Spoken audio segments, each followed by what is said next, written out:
오늘은 성경대학 하나님은 누구신가 제1과에 대해서 알아보는 시간을 갖도록 하겠습니다. 저는 유선미 전도사입니다. 우리말로는 하나님, 영어로는 가시라고 말합니다.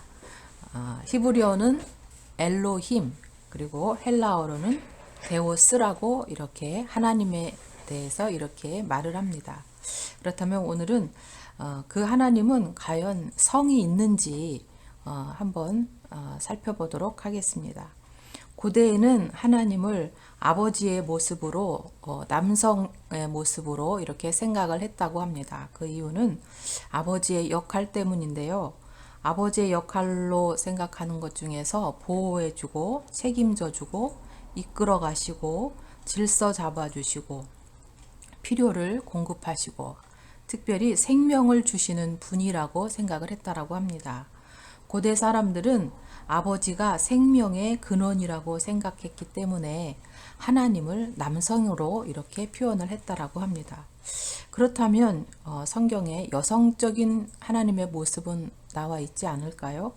아닙니다. 성경에는 신명기 32장 11절에 보면 마치 독수리가 그 보금자리를 어지럽게 하며 그 새끼에 너풀거리며 그 날개를 펴서 새끼를 받으며 그 날개에 그것을 엎는 것 같이 이런 말씀이 있는데요. 그것은 바로 어머니의 모습, 새끼를 보호하는 어머니의 그런 여성성을 지닌 모습도 보여주고 있습니다. 그러나 결론적으로 말씀을 드리면 성경에서는 하나님을 남녀로 구분하지 않습니다. 그 반면에 이스라엘 민족이 살았던 가나안 그 지역에서는 신들이 있었는데 바로 바알 신과 아세라 신이 있었습니다. 바알 신은 남성의 신이었습니다. 그것은 비의 신이었고 아세라 바로 여성의 신인 이 아세라 신은 풍요의 신이었습니다.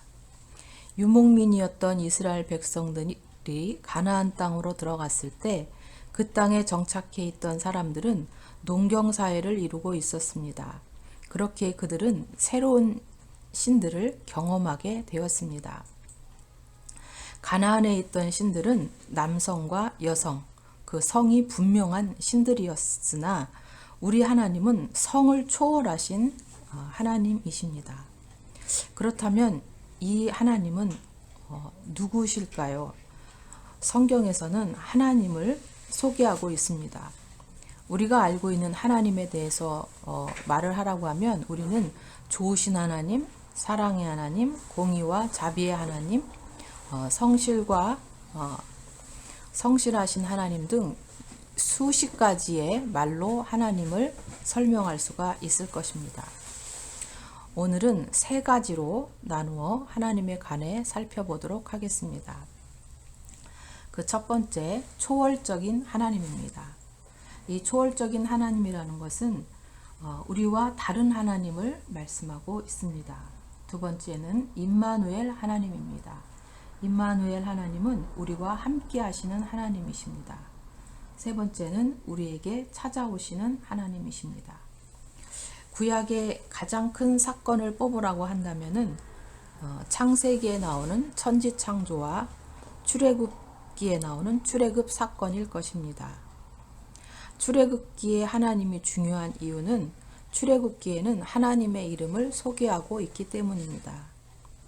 그 전에는 아브라함의 하나님, 이삭의 하나님, 야곱의 하나님이었지만 출애굽기에는 분명하게 하나님께서 자신의 이름을 말씀하고 계십니다.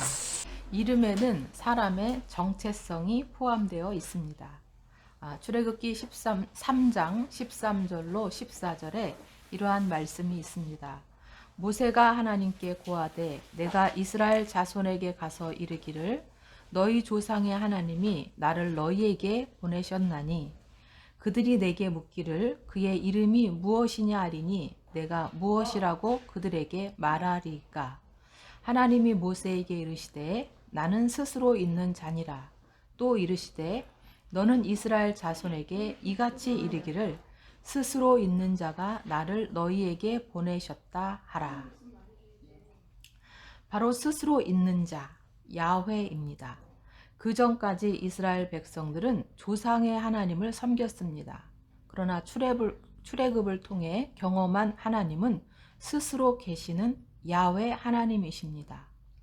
엘로힘, 창조자 하나님이십니다.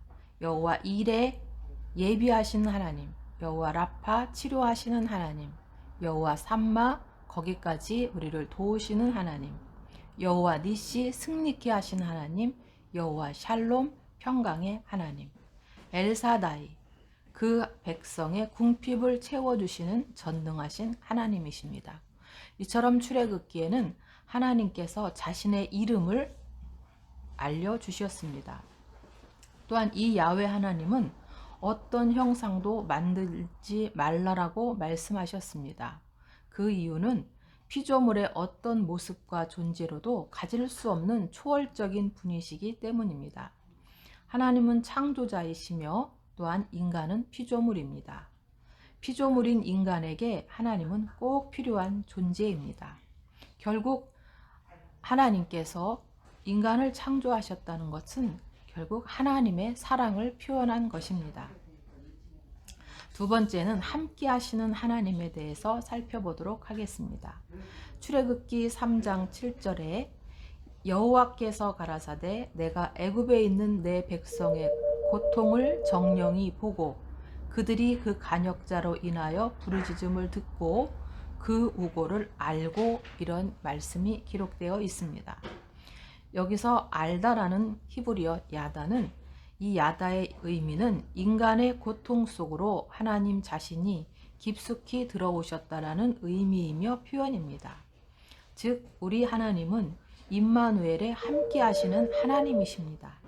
인간의 고통을 외면하신 하나님이 아니라 인간의 고통을 보시고, 그리고 그 고통 속에서 부르짖음을 들으시고, 그리고 그 고통 속에서 고통하고 있는 그 백성 속에 깊숙이 들어오셔서 관여하시고 간섭하시고 인도하시는, 그리고 함께 하시는 하나님이십니다. 함께 하시는 하나님은 이스라엘 백성을 애굽의 고통으로부터 직접 이끌어내셨습니다. 그리고 시내산으로 인도하셔서 토라, 바로 율법을 주셨습니다. 이 토라 율법을 주심으로 하나님이 직접 어떻게 인간이 살아야 하는지 가르쳐 주시는 분이십니다. 또한 하나님을 어떻게 예배해야 하는지 또한 가르쳐 주셨습니다. 그 하나님은 가난하고 소외되고 핍박받는 특별히 고아나 가부에게 관심이 많으신 하나님이십니다. 배고픈 자는 가수원에 가서 과일을 따먹도록 법에 기록을 하셨습니다. 또한 추수를 한 후에 거두는 것이 아니라 가난한 자나 나그네나 가부나 고아를 위해서 남겨두도록, 그들이 그 밭에 가서 나달을 거두어 먹도록 남은 과일을 따 먹도록 명령하신 하나님이십니다. 구약에서의 임마누엘 하나님은 사랑과 정의가 실현될 때 바로 함께 하시는 분이시라는 것을 말씀하고 있습니다. 하나님의 뜻이 이 땅 위에 펼쳐질 때 임마누엘 하나님이 실현될 수 있습니다. 신약에서 임마누엘 하나님의 모습은 어떠한 모습으로 나타났을까요? 요한복음에 기록되어 있습니다. 바로 말씀이 육신이 되어 우리 가운데 거하시니 라고 기록되어 있죠. 다른 표현으로 하자면 말씀이 육신이 되어 우리 가운데 거처를 정하시고, 즉 천막을 치시니 라고 표현할 수 있습니다. 우리와 함께한 사건은 바로 예수 그리스도의 십자가 사건입니다. 우리와는 다른 초월적인 분이시지만 우리와 함께 하시는 임마누엘 하나님이십니다. 세 번째로 살펴볼 것은 우리에게 찾아오시는 하나님이십니다. 고대의 신화에 등장하는 신들은 장소의 신이었습니다. 신이 있는 곳에 신전이 세워지고, 그리고 그 신전으로 제사 드리는 사람들이 그 신전으로 모여왔습니다. 그러나 출애굽기에 나타난 하나님은 신전이 없습니다. 그 이유는 우리 하나님은 무소부재하시기 때문입니다. 어디에나 계시는 하나님, 장소에 구애받지 않으시는 하나님, 또한 그 하나님은 우리에게 먼저 우리를 찾아와 주시는 하나님이시라는 것입니다. 항상 먼저 찾아오시는 하나님이십니다. 인간 편에서 그 하나님을 찾아가기 위해서 고생이나 고행이나 수고를 통해 찾아갈 필요가 없습니다.